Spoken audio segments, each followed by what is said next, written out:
listening to the Drunk Tank Podcast. And if you did not know that, you're fucking stupid. Jeff is not a fag. Just kidding. Hey everyone, welcome to the podcast. Hey, just kidding. What was that? I don't know. I have no idea what that was.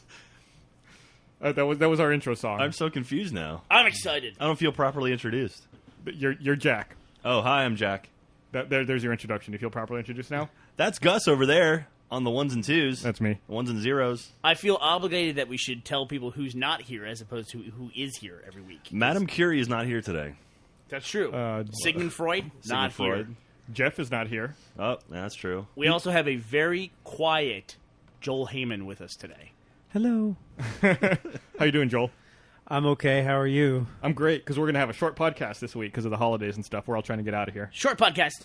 Yay! I'm not getting out of here at all. I'm going to be here through Friday. Yeah, we getting out of here. I think Gus is the only one leaving early, actually. I thought you were Joel. I thought you were going to see your parents for Christmas. You're not going?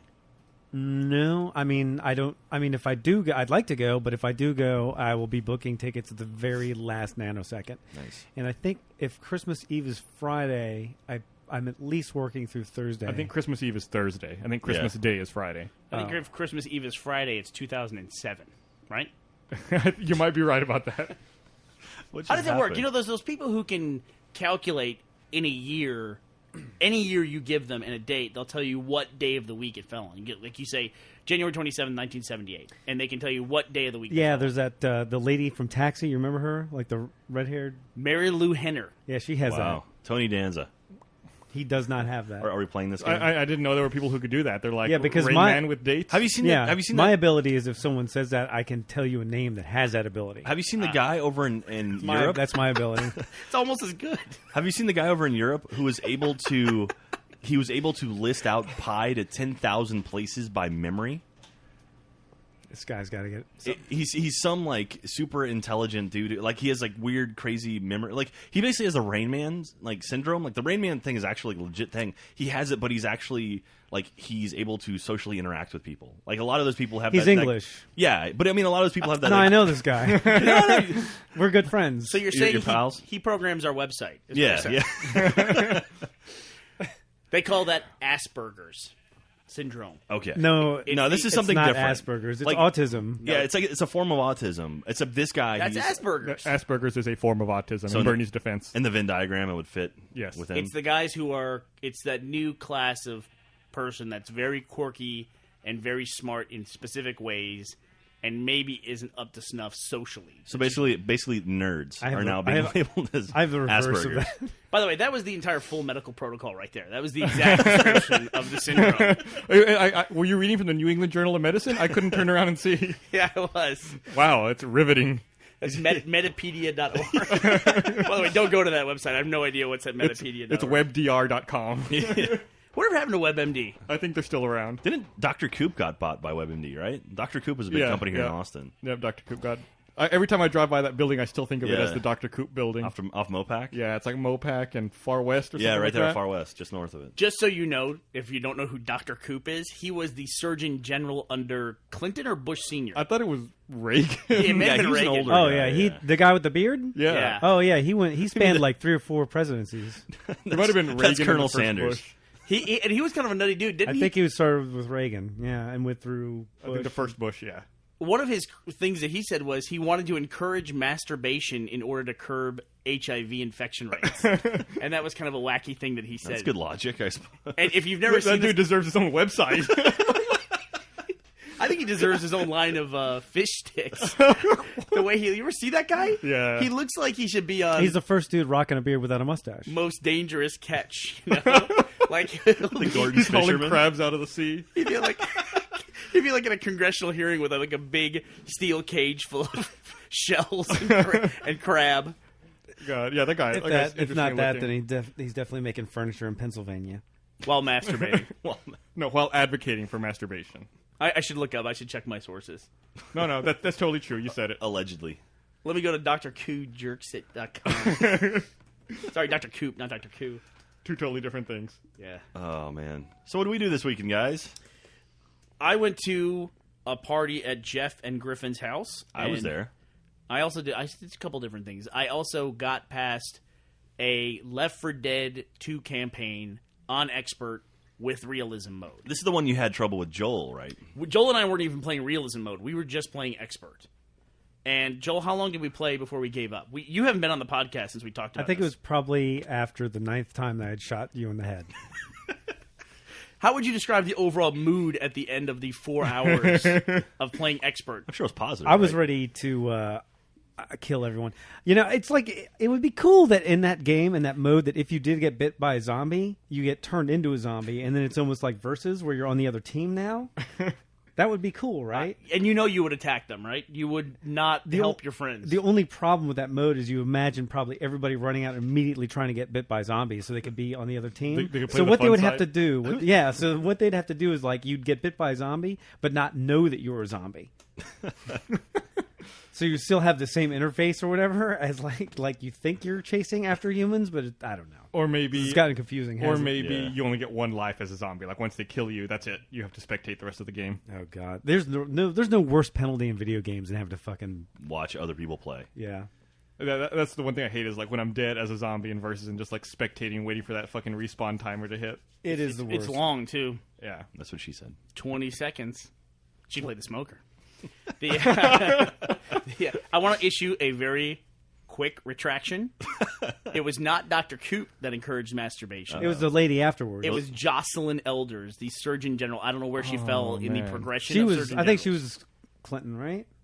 I forgot about Jocelyn Elders. Like I remember the name, Dr. Coop. I don't remember Dr. Elders. Here's a headline you want to follow you through history. Surgeon General resigns in masturbation row. Like, you just envision she's in her office just jerking it constantly. And so they had to get rid of her. I like the idea of masturbation row. Like that sounds like a Japanese game show. It's like it's like next to the red light district in Amsterdam. It's like the red light district and masturbation row. It's just comfy sofas, like tissues and Vaseline. God, She must have. what's your address? Oh, 34 masturbation row. Apartment B. Oh God. It's a one-way street. You know that like the Clinton administration probably went to her too and said, "Look, you got to resign over this thing." And it was definitely before the Monica Lewinsky scandals. So later she's sitting at home watching it, going, "You motherfucker!" Are you serious? Are you serious? She was Like, 61. oh, come on!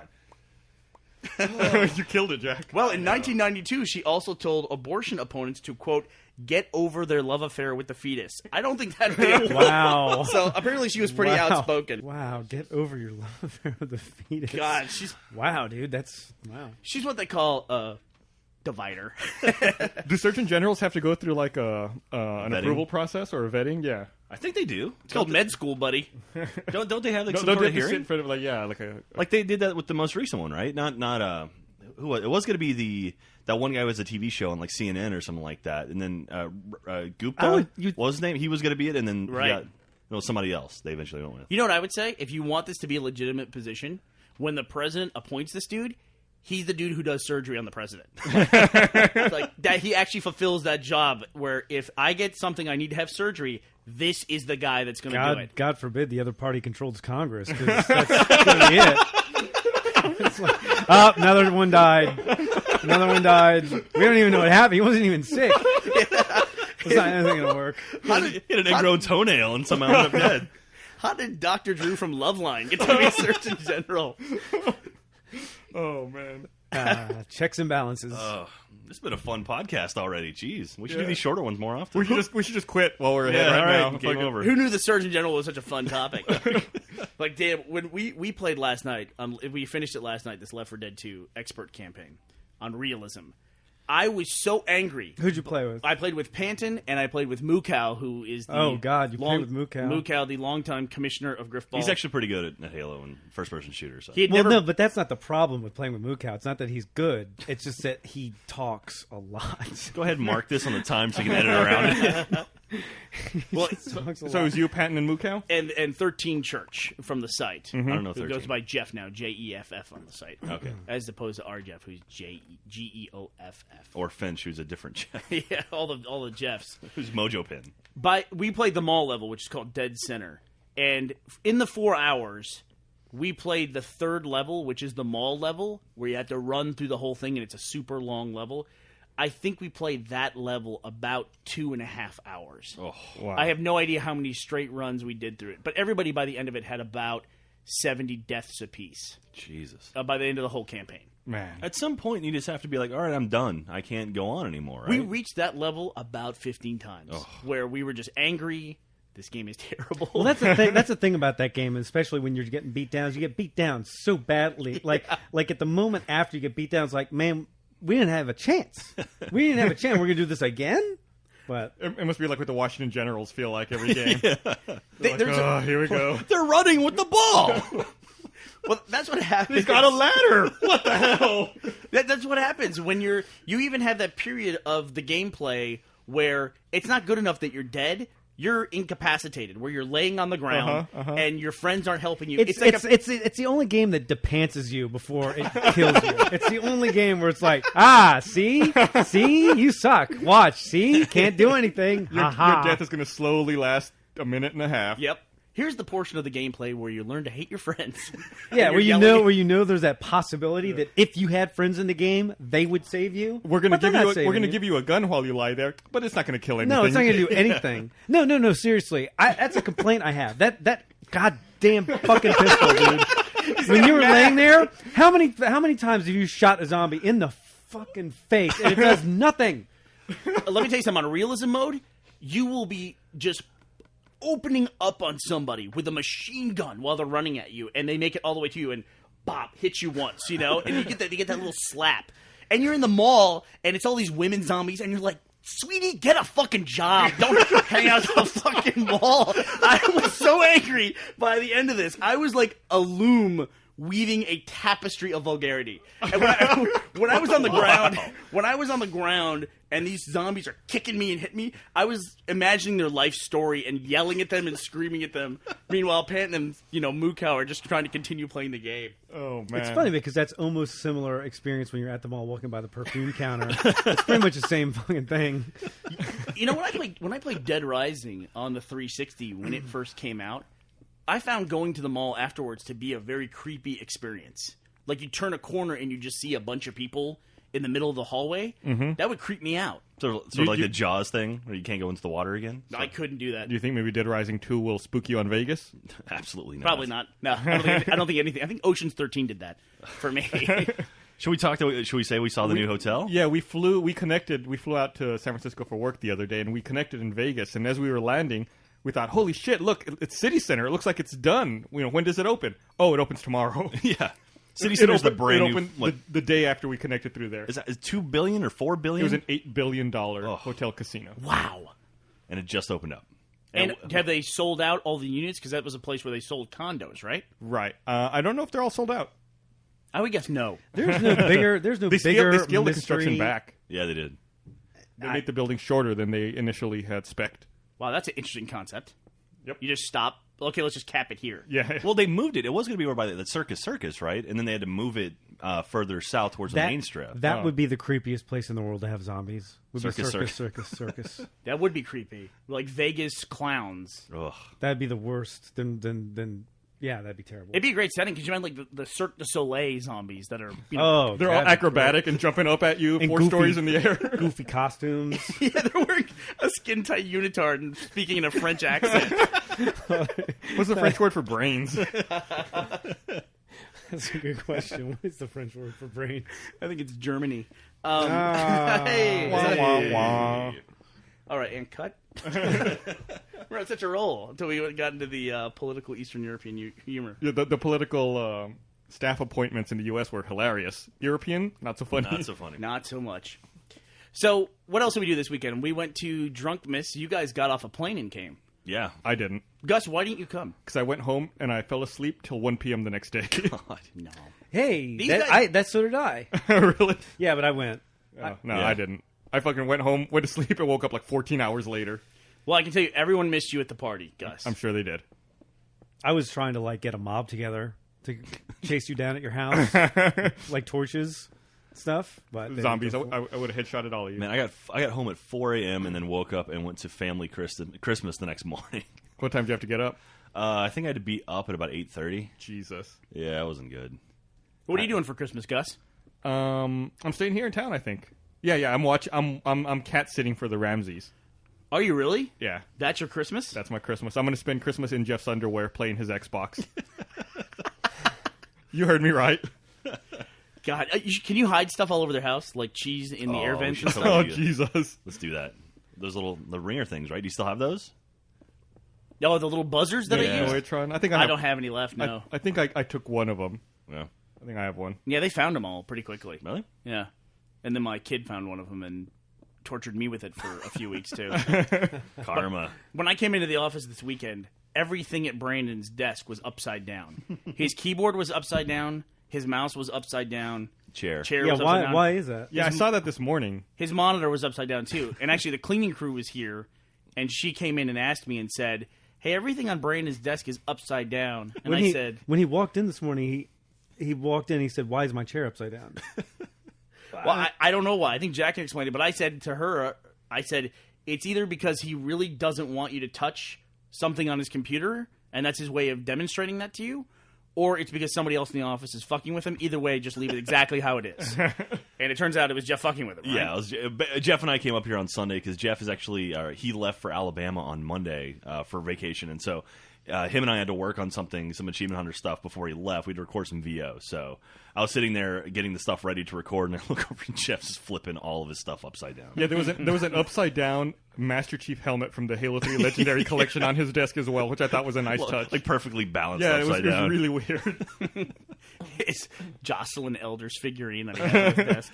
And since we know Brandon doesn't listen to the podcast, we can talk all kinds of shit Oh, about yeah, him, yeah. right? So what was his reaction? Did you get any reaction at all to his stuff being upside No, down? he was like, "Oh, my chair's upside down." Then he corrected that, and he's like, "Oh, my monitor too." Wow. That was pretty much spot on his reaction to it. What a crazy prank. You really got me. See, one thing I miss about not having a lot of PCs around the office, Jeff doesn't work on a PC, and one of my favorite things in the world to do was to switch the keys on his keyboard. Like the E and the R key, just switch them. Like pop them out. Yeah, pop them out and switch the letters so that every time he types a J, he gets a K and vice versa. Jeff's not a touch typist. I don't know. Huh? You're not, right? No, I'm not. But how can you? You're still a hunt and pecker after. That made myself Pecker on laugh. Masturbation Row. You still hunt and peck after all these years. How long have you used a computer, a keyboard? I mean, 20 years? 20 years, and you still haven't memorized the keyboard. I mean, I have. He's probably pretty fast at it by now. I just use two fingers on each hand. I don't type the way normal people type. He's evolved. But you still have to look at it, though. Not really. If I blindfolded you right now and asked you to write a line, could you do it? Yeah, I probably could, but I would probably make mistakes too. Yeah. Okay. Yeah. I'm just saying, if someone in this office asks another person in this office to get blindfolded, something's going to happen that has nothing to do with keyboards. So just don't do that. You end up on Masturbation Row. You know, when we were flying back from San Francisco this weekend, I saw in a computer magazine that I guess like the first motherboard has finally hit for the PCs that supports the USB 3.0 spec. No way, really? Yep. That's supposed to be some ridiculous throughput on that, right? It made me very curious to try to build a PC again just to check it out. I don't remember what the throughput is off the top of my head. It's a couple gigabits. I was shocked to see some editing done in it was done, like some video stuff we shot in high def and capturing and editing it straight off of a FireWire 800 drive. I didn't realize you could do that. Yeah, we have this little RAID enclosure that connects to a FireWire 800. And that's awesome. Capture's great. You can edit just so fine. You can capture directly to a FireWire drive and then edit from that FireWire drive in real time. Mm-hmm. It'll even support multiple streams of HD. I think it'll do 2 HD and like 2 SD streams at the same time. Is that because the hard drive itself is like a badass drive? Yeah. Or that probably so is it's able to really utilize the 800 megabit throughput. You know what's funny to me is I was the one doing that, and I have no fucking idea what you guys are talking about. Well, that's why you take me on these trips, Joel. I take care of that stuff for you. I'm pretty sure I fell asleep during the description of it. I heard some numbers and some letters. So I bought tickets. I have 3 tickets to go see Avatar tomorrow night at 10 p.m. That movie, I don't know if tonight. you saw it. No, tonight. Is it tonight or tomorrow? Well, it would be Wednesday, yeah. We're recording this a day early. See, Jack, we've explained this to you before. He fucked it up, not me. I fucked it up. Jack was doing the right thing. He was saying today. So I saw Avatar made $77 million this past weekend domestically. No, it didn't. 77 million? Yeah. I thought it made 220. Worldwide, it did 236. Oh. Wow. Domestic was 77. Foreign was 159. I also heard that IMAX cannot keep up with the capacity for people that want to see this movie. I heard that also. Well, it seems like... well, did they have the it same seems problem like with Dark Knight? Every movie that comes out on IMAX, they can't keep up with capacity. I mean, they release a movie about a bird taking a poop in IMAX, and they can't keep up with the capacity, right? What's that movie called? I want to see that. Well, It's called Batman. the bird taking a poop movie did get a lot of Oscar nominations, so that's going to fill theaters. There's some good early buzz. I particularly like the Nicole Kidman scene. There was a Nicole Kidman thing for Drunk Tank. What was it? Oh, we fucked up last week. Another retraction I had to issue. Uh-oh. Remember we raised a stink about 9 being nominated? Yeah, immediately afterwards I caught that too. Yeah, we were making a stink that 9 was nominated for Best Picture, but it wasn't nominated for Best Animated Film. And why would 9 be nominated for Best Picture and Up was not? Well, apparently there's a movie that's being released right now called 9, N-I-N-E, and not 9, the numeral 9, which was the animated film that came out in the summer. It's the Rob Marshall movie. It's the guy who did Chicago. That doesn't help. It's a musical. Marshall? It's a musical. It is? Yeah, it's got Daniel Day-Lewis and all tons of female actors like Nicole Kidman, not Beyonce, Fergie's in it, and That girl who was in the... I can't bat it. yeah, her too. No, it's like supposed to be like 9 women is the I guess the musical they're working on, and Daniel Day-Lewis plays like a theater director who's trying to have his next big hit. He's after a few failures. Oh, yeah. Now that you say that, I've seen the promos for that. Yeah. And he has no arms and legs, right? What? No? No. Never mind. You know, I just recently saw that, I don't know who appointed it, but I read it on Dig, that There Will Be Blood was awarded the best film of the decade.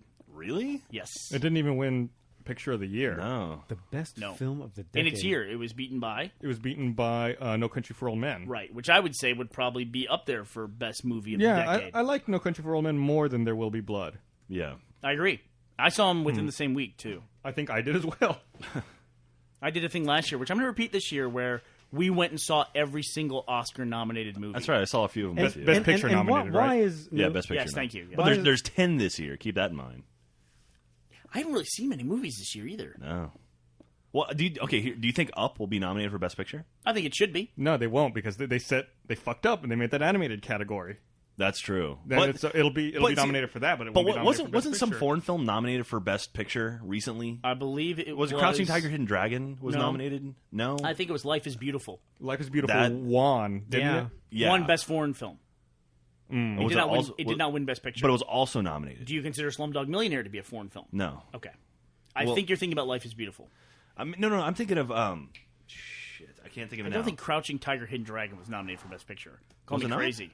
Maybe Ain't It Cool News Best Picture. No.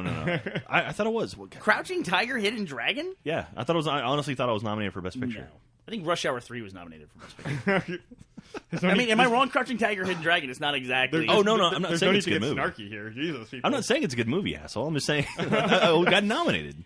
There have been a lot of movies nominated for Best Picture that I disagreed with, and some that absolutely should have been that were not. Like, It was nominated for Best Picture. What's My Name? In 2001. What was? Crouching Tiger, Hidden Dragon. That's See, right. that just throws the whole system off. That's the thing. Like, in the back of my mind, I was like, yeah, I think he's right. But we're all on the same page. Yeah. It's sort of ridiculous. It won, no. It won Best Art Direction, Best Cinematography, Best Foreign Language Film, Best Music, and it was nominated for Why was Joel sugarcoating it for me? I can be wrong. I'm comfortable with the fact that I didn't know what the fuck I was talking about. So it was It won in Best Foreign Picture and was nominated for Best We Picture. won in Best Foreign Language Film. So has it changed now? Is it... Also, Crouching Tiger, Hidden Dragon, directed by Dr. Coop, I think, right? Yes. That I know. I only saw like 20 minutes of that movie, so I guess I haven't seen all these other movies. That either. movie's so because it spends like an hour and a half telling one story, and then all of a sudden they pull you out and it's like, oh, here's this weird pirate in the desert plot story. And it was really? it was- I don't it's get. like, I think it was the first movie to put people on bungee cords and then Yeah. remove the bungee cords. That's It's like Matrix. fight scene. Yeah, you know, they're- and it's like they're fighting on trees, and it looked It's called It looked- Wire Fu. waifu. it looked awful. I guess I'm the only one. It looked terrible. It looked to me. kinda dumb. It looked I guess- utterly ridiculous. I guess but- I'm the only one that liked that movie. So, Joel, which part did you see? Did you see the part where the tiger was crouching or where the dragon was hiding? I don't know. I just wanted my money back. Nah, that movie was good. I liked it. Pan's Labyrinth. That's the movie I was thinking of. Did Pan's Labyrinth get nominated for Best Picture? I'm gonna say no. I really doubt that. I'm gonna look it up to be nice, but I don't think so. I don't think it was, but that's what I had in my head that I was trying to think of. Absolutely. And then the correct answer came out by accident. That's awesome. You shouldn't have corrected yourself. You would have seemed totally smart for once. And now I'm gonna look up on IMDb and see what Life is Beautiful got. It was nominated for Best Foreign Language Film of the Year. Okay. What was? Pan's Labyrinth. Okay. Let me tell you what Life is Beautiful was. Roberto Benigni won for Life is Beautiful. I remember that because he was the one who was bouncing around on stage. He's like, I'm like a dog and my tail is wagging. Yeah. Oh, he won Best Actor. Yeah. It won Best Foreign Language Film. And it was nominated for Best Director, Best Picture, Best Film Editing, and Best Writing. I guess Original Screenplay. So that sets a precedent that if Up was going to get nominated for Best Picture, it could also be nominated for Best Animated Picture. That is true. Yeah, but but I don't know. Would you give the people who vote and nominate this stuff enough credit to realize that precedent and to make it apply? I think people are very prejudiced against animated features. Yeah, that's true. And wouldn't consider them for Best Picture. I agree. Yeah. It's a different art form. But hey, Avatar's an animated film, basically. We'll see. Do you think that's unjustified? That animated films would be in a different category than I don't agree with that. I think now. action? I think now. Yes. I think whatever the best movie is, no matter how it's made or whatever, should be the best movie. That's And I nothing else totally should agree. matter. I agree with that. Let me put it to you this way: what if the movie was released on television, like a movie of the week? Doesn't matter. No. That doesn't matter. I You say that could be nominated for best movie? I thought the whole premise was theatrical release. Yeah, I think I'm with Gus on this one. I think as long as it's released theatrically for me. So that's Sure. the line. The line is theatrical. If something appears in a movie theater, it should all be in the same category. I think so. Yeah. Okay, fair enough. What about IMAX films like Bird Poops on Person? Bird Poops? I think That's a good question. haven't some like the documentaries been from IMAX? Yeah, I'd put them in there. Yeah. I don't know if you've been to many IMAX movies, but they're pretty shitty. Yeah, I've seen my share. I mean, you get away with a lot because it's just a big friggin' screen, but the dinosaur platypus movie that looks like, somebody's... Narrated by Morgan Freeman. Right, but the visual effects look like somebody's senior project, at Full Sail or something like that. I remember... No offense. Maybe it doesn't hold up on an 800-foot screen, but... Yeah, I remember seeing an IMAX film when I was a kid about like NASCAR, and they had like put an IMAX on the front of like a NASCAR vehicle, and I thought it was the coolest thing in the world. Yeah, there was some kind of, when I first joined Twitter, one of the first big movements was people were upset about IMAX franchising their name, and they weren't in theaters that were really truly IMAX. Do you know about this? I know exactly. Yeah. Jack, can you explain it? 'Cause Basically, what they were doing was they were selling the IMAX experience, which is big screen, and really all they were doing was moving the screen closer to the audience to give you that more overwhelming effect.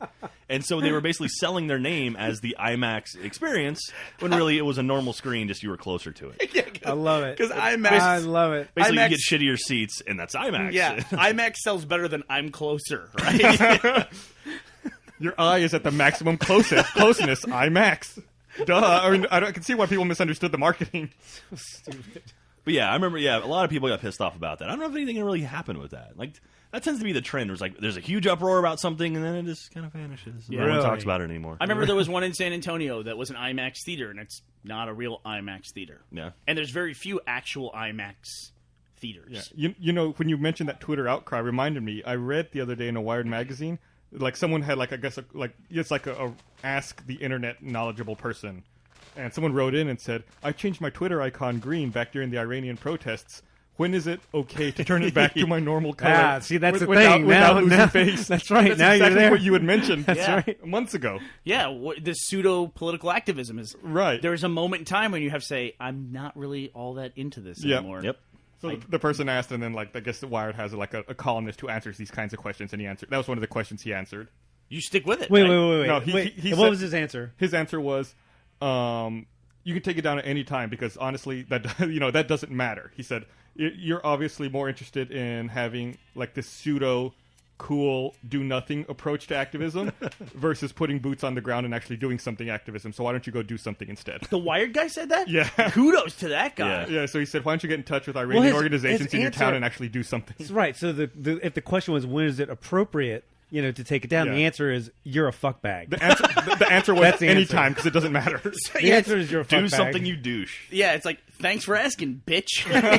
Here's the explanation. I mean, it really is. It's almost like we acknowledge that this is taking place, but this is what we're going to do. Mm-hmm. We're going to wear green shirts. Can you imagine, like, the troops in World War II marching by concentration camps and saying, look, we're all wearing this ribbon, and, like, see what we're doing? Exactly. And like, hey, God. why don't you bust down the fence for us? It's like, no, look, purple shirts. We're good. We're going that way. Sorry, you're in the other direction. Yeah, sorry, bud. Just seems like, good luck. We're there with you. Solidarity. Oh, hey, so I met some Modern Warfare 2 boycotters when I was in San Francisco. I was out there checking out Bad Company 2. Oh, yeah? And I met some guys from PC guys that were they were like, yeah, we're in the Modern Warfare 2 boycott. So they hadn't bought the game? Supposedly not. They claimed they hadn't. Yeah, And then what was not their- to say they didn't download it. What was their argument? Their argument was the lack of server support for the PC. They're like, fuck it, we're not playing anymore. It's like, they were really, really intense about it. And I was like, really? That's that big of a deal? Like, oh, dude, we play mods all the time and we do all this stuff. I'm like, all right. Okay. And they were really, really intense about it. But now they've embraced other games because of that. in the same sense, though, that's real action. Yeah. And they're sticking to it. The problem is, if you actually had the number of people who signed the petition go through with the action, like, say, for instance, you want to keep Dollhouse on the air. If the number of people who signed the petition took the effort to watch the show would be on the air. Mm-hmm. You know? And likewise, they might make a change if they lost a million sales. How many people signed that petition? I think, I'm going to guess and say probably 80,000. Yeah, that sounds about right. I don't know if 80,000 would be enough. No. In that particular case, maybe not. You know? I think it might have been more for that one. But those people, it's a longer-term thing. Yeah. Those people become a much longer tail audience.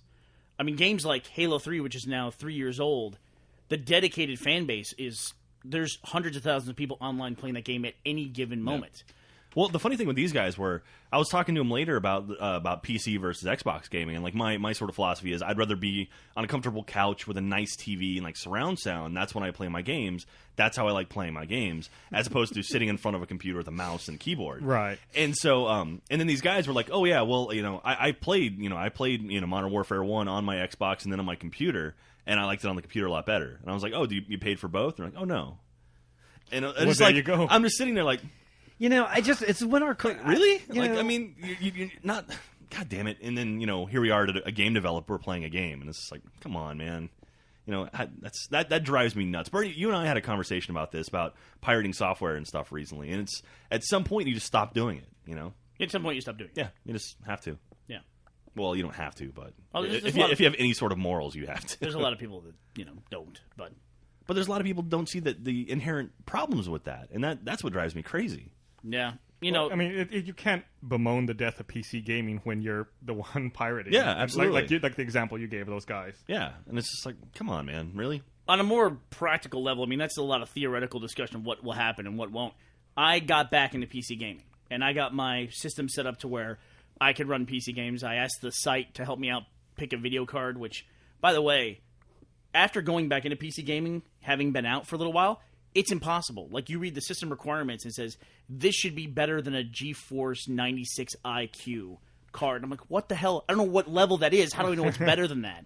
And so I had finally found people that helped me pick a video card, got it, set it up, downloaded Steam, and that is probably right now the saving grace of PC gaming. Really? It's really cool. I mean, Steam's an awesome system because you buy your games through there, and you can download them directly or not download them. This sounds like I'm doing a commercial, but yeah, I'm going to have the counter argument as soon as you're done. Okay, and then you can use it as a launch interface for everything, and then it has community, it has achievements like the Left 4 Dead 2 achievements in Steam. You can break it out into more detailed information like what weapons haven't you used for the all weapons used achievement, That's or cool. What campaigns have you finished, which ones you haven't. So cool. it's a lot better. And of course, games like Team Fortress 2, which are completely different on the PC in a much better way than they are on the Xbox. I love Steam, but I have had a problem with it recently. We have a couple of legacy PCs still here in the office, and one of them, through Steam, someone here in the office bought Grand Theft Auto 4, downloaded it, installed it, they ran it just fine.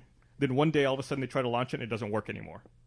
I went through, I right-clicked on it, I told Steam to verify all the files, it verified everything, tried to launch it again, still won't launch, rebooted, still won't launch, deleted the local files, re-downloaded Grand Theft Auto 4, still won't launch. Really? It just gives like a DLL error, and it just refuses to launch anymore. And so, it's money gone. I can't get it to work in Steam. I can't. I've already reinstalled it through the digital method. I don't know what else to do. That is the thing right there, right? Where it's just like, if it's just not going to work, it's just totally fucked up now. Screw it. And that's just another reason for me why I will never, why I don't play computer games anymore. That's what reminded me. That's why, like when that happened, I said, this is why I've given up on PC gaming. Yeah. And second of all, that makes me not excited about digital delivery anymore. Huh. Like, what if it doesn't work? What do you do? But I mean, like digital delivery through like Xbox Live, it's such a closed system. I think you're not going to run nearly into that many issues. Yeah. Because everyone that's again another reason why I love Xbox so much. It's everyone's on the same platform. Absolutely. Bernie could have a $10,000 PC, and I could be running on my old 486. Absolutely. And you're going to dominate me. Absolutely. Whereas if I'm on my Xbox, you're on an Xbox, we have the same machine. Although Bernie's screen is the size of like a warehouse. Hopefully, you say hopefully because you're assuming modders and stuff like Xbox modders, but at least they're actively doing things to try to curtail those people, right? Yeah. Whereas PC gamers, like there's cheaters out there. Good luck. Joel, I think it's dying. Joel, I actually don't play on my projector all that much. There are times that I'll play on a small little LCD screen like we have here, just because you think it'd be better, but it's not necessarily that much better. It's kind of like the IMAX thing where you just get closer, Put your face right up against the TV. Is that a better way to play? Not really. No. The equivalent of moving your face closer to a smaller screen is not the equivalent of playing on a giant screen sitting in a chair. It's identical to playing at Cowboy Stadium. It's the exact same thing. Man, I had a crazy experience watching a Cowboys game the other day where they had a wide shot of the field, and in that frame was the full HD screen. Mm-hmm. And I found myself watching the screen on the screen. Yeah, crazy. Right? We were doing the same thing. Like when we watched a bit of the basketball game, right? The Texas versus UNC game. Yeah, and the HD screen was bigger than the court. Yeah, it was literally longer than the basketball court.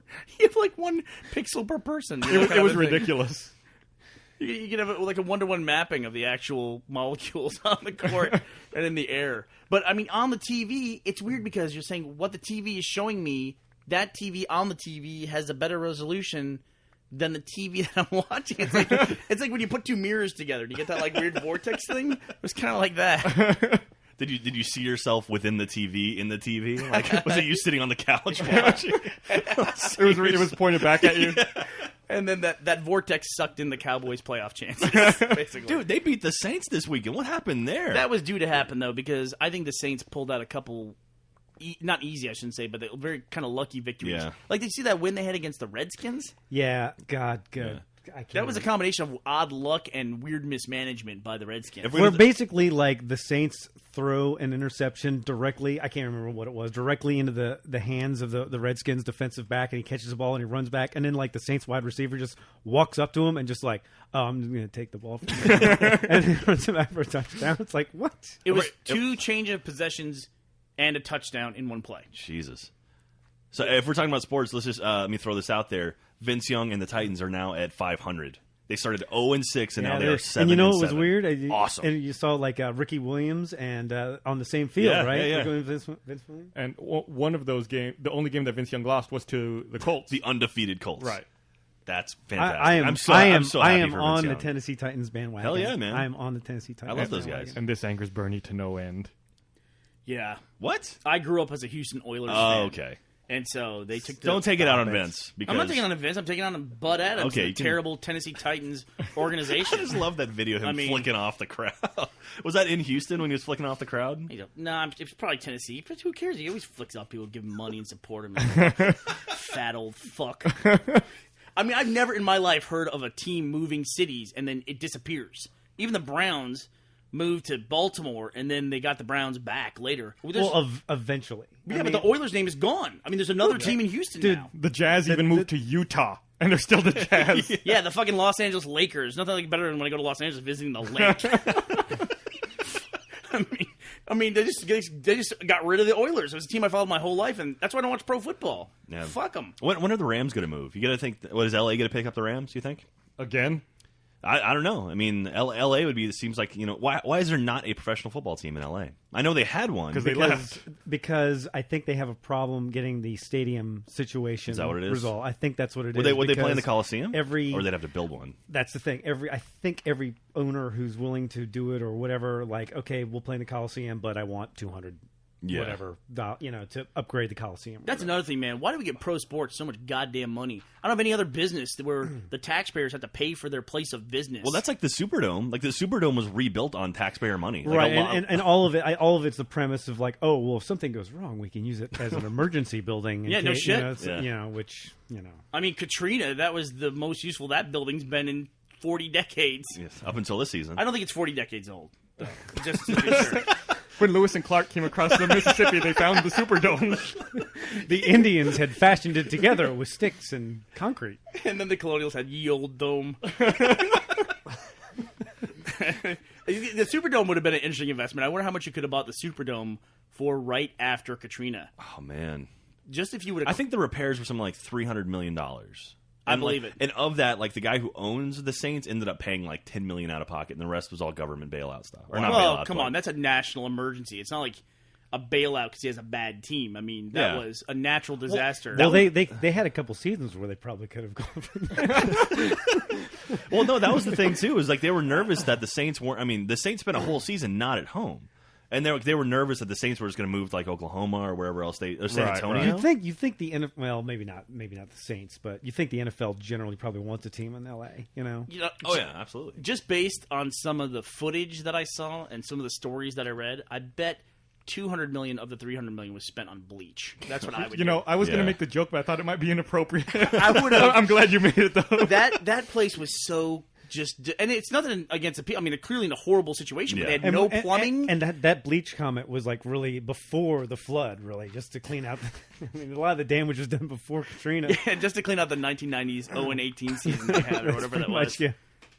No, yeah, I've heard, like you said, no plumbing and just too many people in there, and I mean, I can't imagine being trapped in a situation like that. No, and it was in August in New Orleans. Mm-hmm. August and September. God, the smell in there, just all the humanity. Right? Yeah, man. How many people were in there? Does anybody know off the top of their head? I don't know. I know they had rated it a certain amount of people, and it was probably twice that. The only thing I remember from that specifically was just how, first of all, Katrina clearly defined what a thin line there is between civilization and just raw mayhem. Yeah. It was instant decline. I mean, remember people were sniping hospitals? Do you remember that? No. The Superdome sheltered 26,000 people. Jeez. Wow. That's probably better average attendance than a normal Saints game. Well, not anymore. Not anymore. Before this year. What's capacity in there? Like, 80, I'm guessing? Are we really... What a weird question to ask. Like all the Katrina victims are going to go sit in the seat? No. They're going to sleep in the seat. No, I mean, like, think about it, though. Like, if there's 100,000 people and there's only 80,000 seats, I mean, that's got to be uncomfortable. But no, even with you sit in a stadium for a very short period of time. Yeah. If they filled that and you're sitting in a seat for 4 days, that's not a good experience. It'd be experience. like sitting like in an airplane, but like worse. With no electricity and no plumbing. A Rolling Stones concert in the 80s attracted 87,000 people in there. Wow. Man. Wow. But the football seating capacity is about 70,000. I bet government officials got to that Rolling Stone concert pretty quickly. In and out, no problems. It took them a week to get to the Superdome. Was that right? Yeah, something like that. And the crazy thing about that was, the first time I heard about Katrina, we were at PAX, like PAX number 3, back when it was still at the Maidenbauer Center. Mm-hmm. And we were out of town, and we were about to fly back, and some kid, I remember he had a big sword on his back. He was a cosplayer. He said, "How are you guys going to get back to Austin?" And we said, "We're going to fly." He says, "You're not going to fly. There's a hurricane coming, and it's about to destroy New Orleans." What is this kid talking about? He said, "Hurricane's going to destroy New Orleans." He says, "Yeah, there's a hurricane coming, and it's going to put New Orleans completely underwater." I think you're full of shit. 4 days later, the hurricane hit, and then it was 3 or 4 days after that the flooding started because the levees started to break. And then a week after that the government got there to help those people. And I was thinking, how does the kid with the sword on his back know about this? How does Sephiroth know what's going Yeah, really. You know? How does the Japanese video game character that I'm talking to know about this, and the government is not prepared to handle it? And that dude's an asshole. Oh, man. Yeah, I remember that kid also. And then we got to the airport when we were leaving Seattle, and they had, like, the weather on. And we saw it. You see this giant storm in the Gulf. You're like, holy shit. Sephiroth was right. He was. I was living in Orlando at the time of Katrina. Actually, I had a roommate in Orlando from New Orleans. And I had no idea it was going to be that big of a deal. Like, no one did. And then all of a sudden it was like, this was like the perfect storm. Like, this will hit and destroy the city. And it's like, oh shit, dude, you might want to get a hold of your parents. And it was like really weird. And then it hit, and like he lost touch with his family. And it's like, and he just up and drove to New Orleans. He got in his car and drove away. He was like, all right, I'm out, peace. I really wonder if you tried to drive there, what that experience would have been like. To try to drive in, probably would have been stopped in yeah. what I guess either Alabama or Mississippi, right? Would they have? Did they block the freeways? I would assume so. They did block the freeways, but he could have gotten into Louisiana. But I'm sure once he got near the city, I mean, oh yeah. Well, it's all flooded. I mean, you've seen those photos of downtown that were just like completely underwater. Yeah. There's a recent settlement or some kind of judgment where they blamed the entire thing on the Army Corps of Engineers. Yep, I did hear about that. Some court did that. I don't know what the jurisdiction of that court is, but it's the first step in essentially then now the government paying damages to people who were part of the flood. Yeah, I'll have to find the link for that. I do remember reading something about that a couple of weeks ago. Did you listen to the podcast last week? No, I haven't listened to it yet. Okay, we had a funny story that you'll probably appreciate where there was a consumerist story about American Airlines. There was a stewardess who went on a rampage. Yeah. Oh, yeah, I heard about that. And that Delta, after the story was posted, offered people who were on the flight gold status on Delta for free. Right. To switch to Delta. And we were making the joke that why don't we just say we were on the flight and get gold status on Delta? How would they check that? Well, I'm sure you have to prove. They have a roster. I'm sure Americans not going to give them the manifest for the flight. I mean, if 10,000 people said, yeah, I was on the flight, and Delta then shows up and goes, hey, American, can you verify these people? American would go, nope, sorry. None of those people were on the flight. Or they would go, yep, all of them were. Yeah, we had a 10,000 seat 747. You don't have those over at Delta? Oh, sad. We put wings on the Superdome. And we flew it to Columbus and back. Did you all talk about the new 787 last week? Dreamliner. No. It had its first takeoff test. It actually left the ground for the first time last week, I think. Yeah? Yeah. All right. Pretty cool. Tell me if this is exciting, Bernie. How big is it? Tell me if this is exciting. You're going to your plane, going back from San Francisco, and you're walking up to the gate. You're with two other guys. You look at the plane. It's the Shamu plane. You already tried to get me excited about damn this. Not the least I bit was so excited. I was so happy to be on the Shamu plane. We did not fucking care. Jack was like, come on, it's the Shamu plane. We're like, all right, awesome. Yeah. My only memory of the Shamu plane was the dude pointing his finger at me, telling me not to bring on my giant alcoholic drink onto the Shamu plane. The dude at the gate thought we were all trying to sneak booze onto the plane. Because we had a layover in Vegas. And so he looked at us and he's like, "That's soda in there, right, guys?" And I was like, "Yes." And then we thought about it as, "Oh no, it's not alcohol; it's soda." You say we're not flying. What do you care? They probably wanted you to share it with the pilot. We weren't flying America West. Oh no, we did shots with the pilot when we walked in. What was the airline that had the Shamu plane? That was Southwest. Southwest. It's always been, that was the thing. How many Shamu planes are there? Is there only one? There's none that I care about. I mean, why did you have that information? The entire window facing did break off. That's true. No, that was the second plane. That wasn't the Shamu plane. No, we're sitting in the exit row. We're sitting in the exit row like we always do, or whatever. And because you have leg room. Put my leg up over, and my foot touches the wall, and the entire window facing cracks off. We're at 10,000 feet at this point, and all of a sudden it gets a lot colder from where I'm sitting. It was ridiculous. Well, that's frightening. It was like the sort of sealed thing around the window just popped off. And then we call the flight attendant over, and we're like, the window just fell apart on the plane. She looks at it and she goes, man, it's an old plane. Just bang it back on there. Did she really say that? Yeah. She's awesome. No, she was actually a really cool flight attendant. We talked before we got on. If you're an actor, there's certain moments in your life where it's like, how would I behave? How would that feel if that happened? Yeah. And that was it happened. That it was like that for me was like the wing just fell off. How do I feel? Now, see, you can add that to your sort of acting cue. You can go to that place in your head when you have to hit that emotion. It's funny. Again. I was pretty okay with it, actually. Yeah. So what you're saying is that the airline that paints their plane like a giant whale didn't do the best job of maintenance? That seems odd to me, that their priorities wouldn't be focused strictly on maintenance of the whale-shaped plane. If I'm going to be in an airplane crash, might as well be in one where you're a giant killer whale hitting the ground, right? Yeah, if you land in water as the Shamu plane. I don't know, saw a giant whale hit that barn. You fly over a kid who's like got his arm in the air and he's jumping. He's like, yeah! There's a lot of confusion. You know, and if I worked at the airline, I would fuck with people just on purpose. Like, I would drive one of those little buggies outside. I would bring one up like filled with a trailer full of fish, and just drive to the front of the plane and not explain why. Just throw it. Throw it at the cockpit. Throw fish at the window.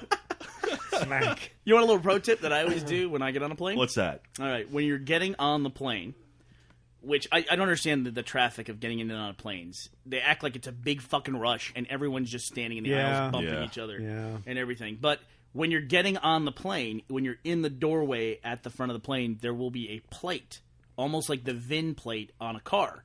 And you can check the information on the plane. You can check the manufacture date of the plane. Yep. Normally when you come in, it's immediately to your right, I believe. Or over your head. Oh, okay. Sometimes, yeah. But usually it's on the right side, and it depends on the make of the plane. There'll be a little plate, and it'll be engraved there saying manufacture date. You'd be surprised. Wow, this plane is older than I am.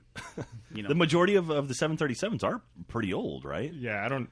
Yeah. But they're made in like the 60s and stuff? I mean, they still make that plane, I'm pretty sure, but they can be pretty old. I don't think the 60s old, but I think late 70s. Well, you said the Dreamliner is supposed to replace the 737. I think so. Looking at the diagram here, the Dreamliner is bigger than a 737, but smaller than a 777. It seems like a bad thing to do at this point in history to create vehicles that use more fuel. No, the Dreamliner uses less. Aha. But in this particular case, where I would be right, more fuel. Right? Yes. Theoretically, in this plane that doesn't exist, you are correct. We all know the 737 won Best Picture. We did. From the Oscars. And it was also a foreign film. Despite the fact it's a foreigner. So I've been wrong. Can you keep a tally of how many times I've been wrong on this podcast? Hey, what are we doing about the... By the way, though, if this thing hadn't been recorded, we would be in a locked-up battle with Bernie over the next 4 weeks. Probably. Over what? Over all this. Yeah. Everything. I got a damn argument with Matt and Jeff about a neighborhood and whether a neighborhood was a good neighborhood or not. And I had to come back the next day and admit that I was wrong. So I'm trying to get better, you know? Hey, what are we doing about the poll thing we did in the podcast last week? Did you do anything about that? I got some more nominations from we missed a big one. Why don't we just cover that now? What are you guys talking about? We nominated for our Drunk Tank Awards. We're doing nominations for the best movie of the year, the best trailer of the year, best TV show, video game, and best video game of the year, and internet video.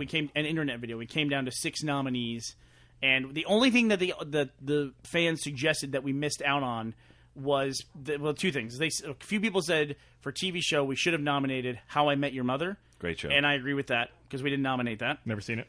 We nominated V and Dexter and The Office, South Park, and Lost. Thank you. And so we're going to add probably How I Met Your Mother into that. Okay. And the other thing was a huge miss. We had for best trailer. We missed the ODST live action trailer. We are ODST. Oh man, that was great. Yeah, somehow. So that will, the long form of that trailer was awesome because they had like 3 different versions. I liked the shorter one. Really? I like the one that they released. I like the shorter one too. I like the really long one where it's like the kid as a kid and training and then in his first battle and then by the end he's like the main guy. I wonder who the ad from on that. Yeah, that there was a shorter. That's what we're talking about. No, that's the long one. No, there's a longer one than that. Really? Yeah. No, that's like that one was like 2.5 minutes long. Is the one I'm talking about. Yeah, I think that's it. And then there's a longer one than that. How long is that? I think it's like 3:15. It's like an hour and a half. It was nominated for best foreign film. The guys who made that, I think, are the guys who made the Halo diorama ones for Halo 3. Oh, that one was great. Was neat. The Believe ads, or more specifically, I think the Museum of Humanity ones. That was so awesome when the little the diorama one, and then at the very end that little Master Chief head just turned. Oh, that little subtle move was so cool.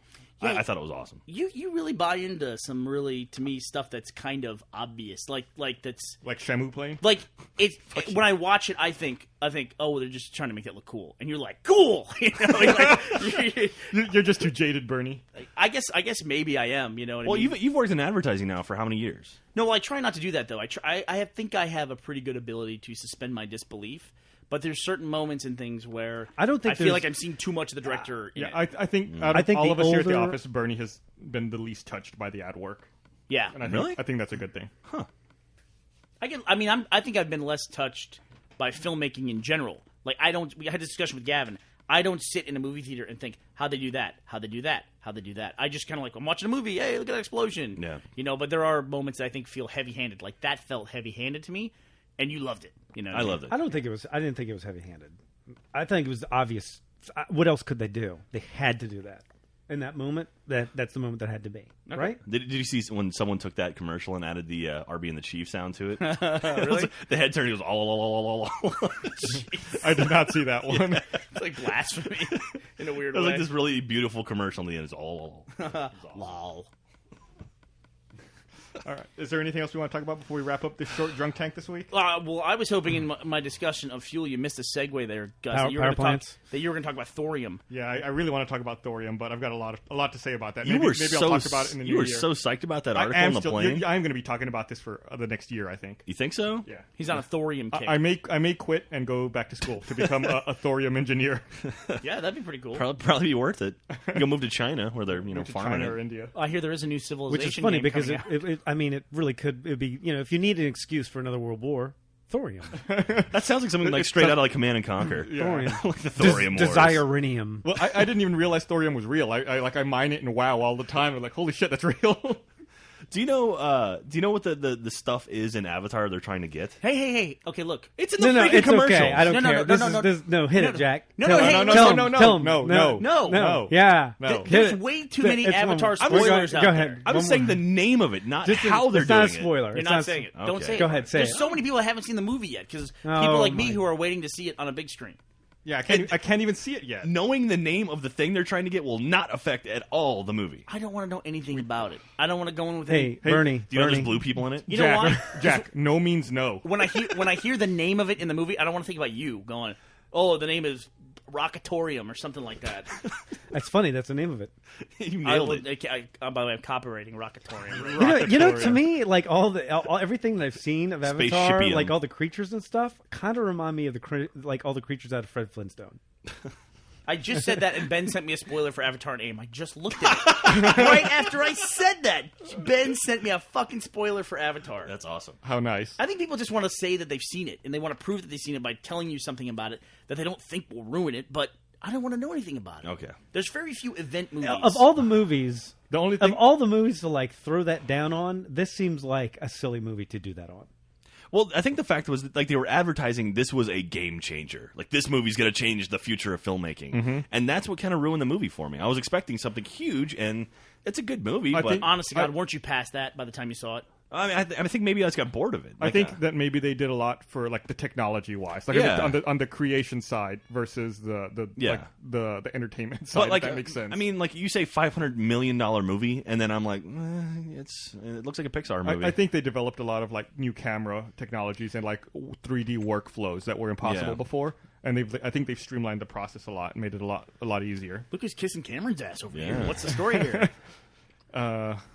Were you a big Abyss fan? Yeah, I was a huge Abyss fan. I loved it. I hear that Cameron's making a thorium documentary soon, so Gus wants to be first in line. We're still in talks. Gus found out about this mineral called thorium, spoiler, that can apparently be used instead of uranium to fuel nuclear power plants. So if you want to, go read about it. I'm sure Gus will have a lot to say about it on the next podcast. It's not to fuel like existing nuclear plants. It's to make a new type of nuclear power plant. That's much more efficient. Much more efficient, much cheaper, and much safer. Yes. I think we should just put a leash on the sun.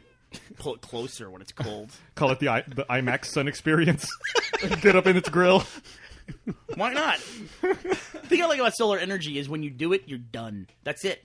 I mean, if the sun goes out, fuck it, we're dead anyway. You know? Who cares? Hey, what's up with all the snow in Northeast? What's going on there? I don't know. Snow. Yeah, right? I mean, People getting trapped. Tim Leake from the Alamo Draft House is trapped up in New York City for like 3 extra days. Wow. Trapped. I'm sure it's not as dire as it sounds. Well, I mean, like, you know, if you have to go book another hotel and you have to get all your, if you're not prepared for it, you could be screwed. Yeah, he'll have to order some room service at the Ritz-Carlton. Yeah. Yeah, poor baby. Yeah. Poor Tim. Basically, what we're saying is Tim League is dead. Speaking of dead people, though, Brittany Murphy actually is dead. That's weird. Oh, She's yeah. 32. I don't like when people around my age die. I was Around your age. I didn't want to say younger because it's 72 because, well, Birdie's older than 32. It's fucking old. Around your age. I was watching. I was playing WoW last night, and I had my TV on, and I had an old episode of Saturday Night Live on from like 2 weeks ago. It was the one where Blake Lively hosted, And during the Weekend Update, they mentioned the film that she got kicked off of. Like, she recently was on a film, and the director basically said, "We don't want you on anymore. You're fired." And then they had who was it? Abby Elliott come on, Chris Elliott's daughter, and she was doing a Brittany Murphy impression. And I was like, "Ooh, that's... it killed her." Oh God! Like, think about like Abby Elliott. Like, you were just pretending to be her, making fun of her on TV, and now she's dead. Like, No, you can never pretend to be her again on SNL.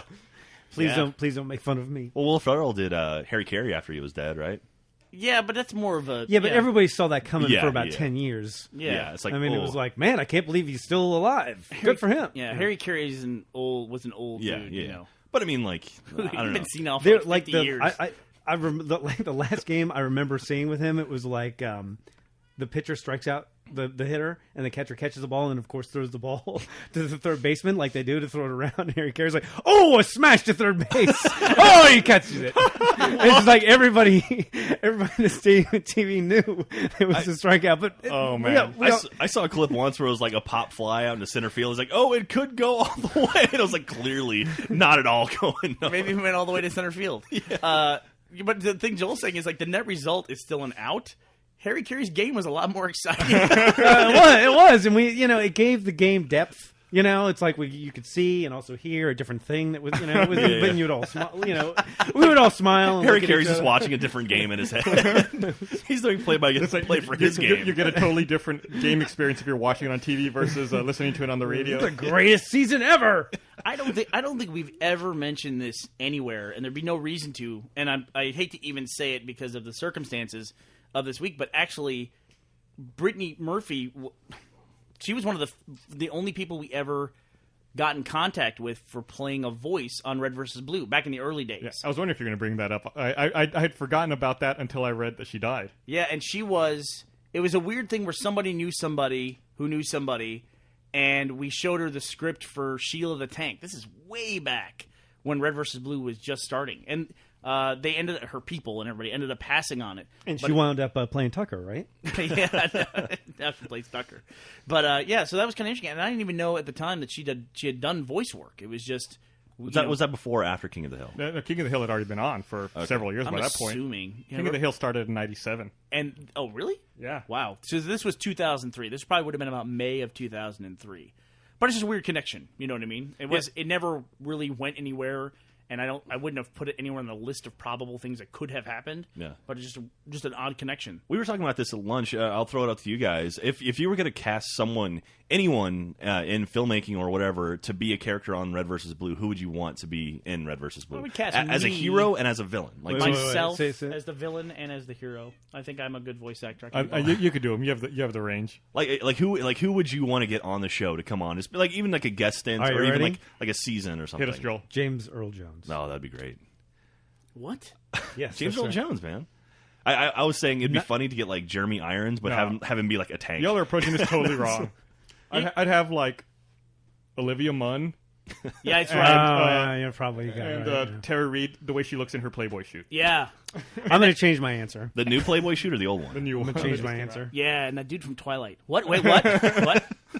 No, you're doing it wrong, Jack. First of all, you don't say, let's take Red vs. Blue and who would you cast to put in it? Then you just pick good actors.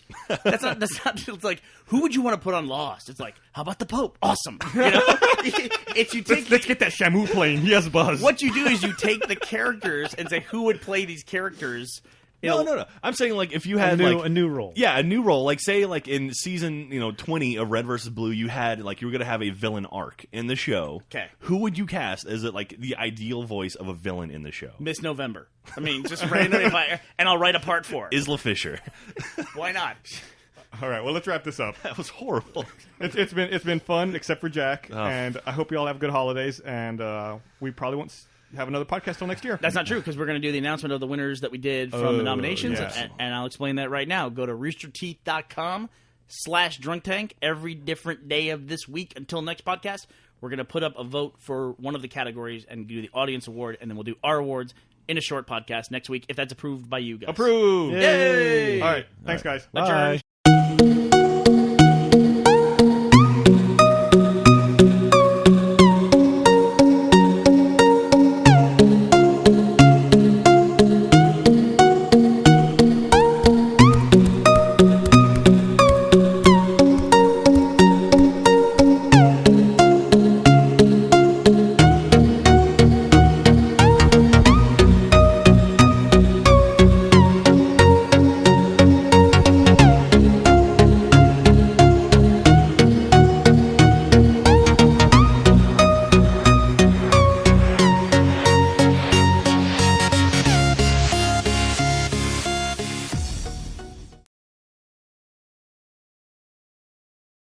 I just did it for the lulz, man.